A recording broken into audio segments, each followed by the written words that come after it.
Doctor ने तो मुझे जवाब दे दिया था और घर वाले भी उम्मीद छोड़ गए थे और रिश्तेदारों ने भी साथ नहीं दिया। ये तो मैं दिल ही दिल में सोचता रहा हूँ कि मैं अपने पैरों पर खड़ा होकर दिखाऊंगा और देख लें आज अल्हम्दुलिल्लाह मैं आपके सामने हूँ।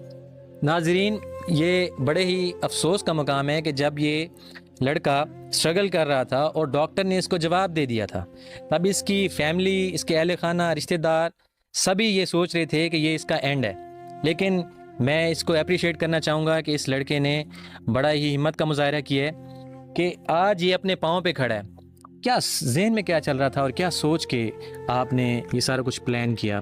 ये तो कैसे मैंने अचीव किया है? अपनी विल पावर का इस्तेमाल किया है। आज मुझे जिस लेडी डॉक्टर ने मुझे रिश्ते के लिए जवाब दिया था, आज अल्हम्दुलिल्लाह मेरा उसी के साथ मेरी शादी हुई है। नहीं, उसी आप तो लेडी कह रहे थे डॉक्टर के डॉक्टर साथ। ने जवाब दिया था। उसने रिश्ते के लिए जवाब दिया था। 1 2 3